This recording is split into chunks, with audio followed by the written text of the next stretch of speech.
Hello, Namaste, Salam Walaikum, Sastrikal. Welcome back to another session with your Vahchef at vareva.com.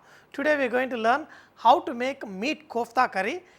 To make these koftas, today I am using very lean meat, but you can also get the meat that is got little bit fat. In fact, having little fat in that meat gives a nice taste and keeps your koftas very soft and moist. Add half a cup of chopped onions to this, chopped coriander, finely chopped green chillies and add to this.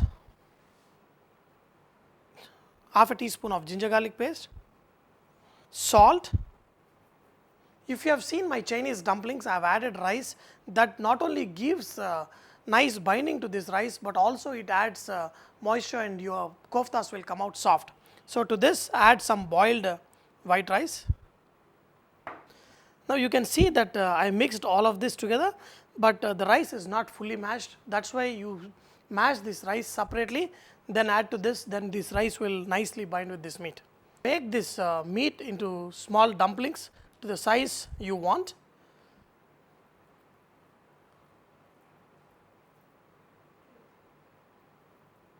Add few drops of oil on these koftas because these koftas are very lean.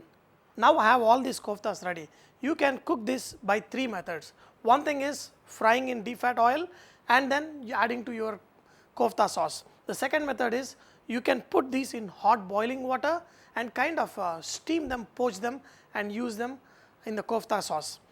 And the third method which I am going to do today is I am going to put it in the oven for around 20 minutes at 350 degrees Fahrenheit and then my koftas will be ready. So, let us go ahead and make this kofta sauce. For this, just add 1 tablespoon of oil, add whole garam masala, little bit of cloves, cinnamon and cardamom. Add finely chopped onions. If you want to put them in the blender and make a paste and add to this, you can go ahead and do that also. Add salt. You can see these onions are slightly brown. That is when you can add a little bit of turmeric, ginger garlic paste. To this, add chironji and cashew nut paste. I have soaked the chironji and cashew nut for 30 minutes. After that, I blended in a blender. Add a little bit water and now the problem many people will face is the mixture will stick at the bottom. For that I am using a non-stick pan, but if you are using any other pan, just reduce the flame and cook it in a slow flame. To this mixture add cumin powder, half a teaspoon, 1 tablespoon of coriander powder, half a teaspoon of red chilli powder. Cook it till slightly oil oozes out. That is when we are going to add the tomato puree. But also remember, if you do not have chironji, you can use almonds or cashew nuts or any of these nuts to make this nice sauce. Now, this mixture is ready, so I am going to add tomato puree. After adding tomato puree, do not add water to it. Let it cook and let it ooze out little bit oil. Then you can add water and adjust the consistency of the sauce. Now, this sauce is getting cooked, but it will sprinkle this hot sauce on you. Just put a lid and in between just mix it once in a while so that it does not burn at the bottom. Now, this sauce is all ready. We are going to add some water and make it into the consistency you prefer your sauce to be. Now, these meat koftas are all ready. Add this to this sauce and also scrape off any of the trimmings from this tray and add to this, so it adds more flavor to your gravy.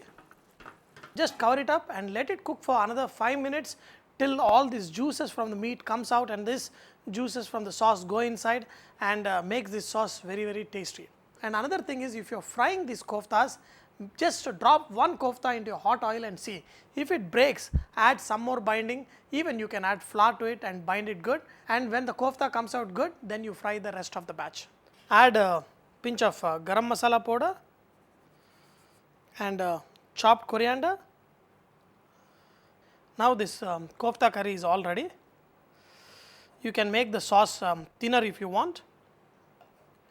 I am having these meat koftas with rice. If you have noticed that I made these koftas really mild, whereas my gravy is little bit spicy. In fact, these koftas can also be used for your meatballs with your spaghetti sauce or anything. And I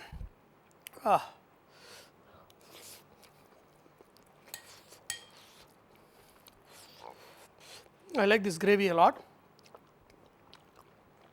With this kind of gravy, if you eat hot naan or garlic naan, it would taste fantastic.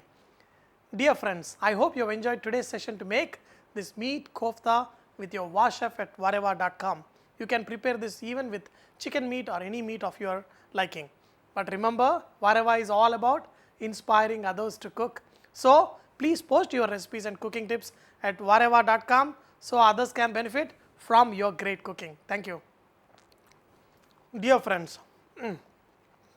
friends, I hope you enjoyed today's session. Dear friends, I hope you enjoyed today's session. Dear friends, I hope you enjoyed today's session to make this meat koftas with your Vahchef at whatever.com.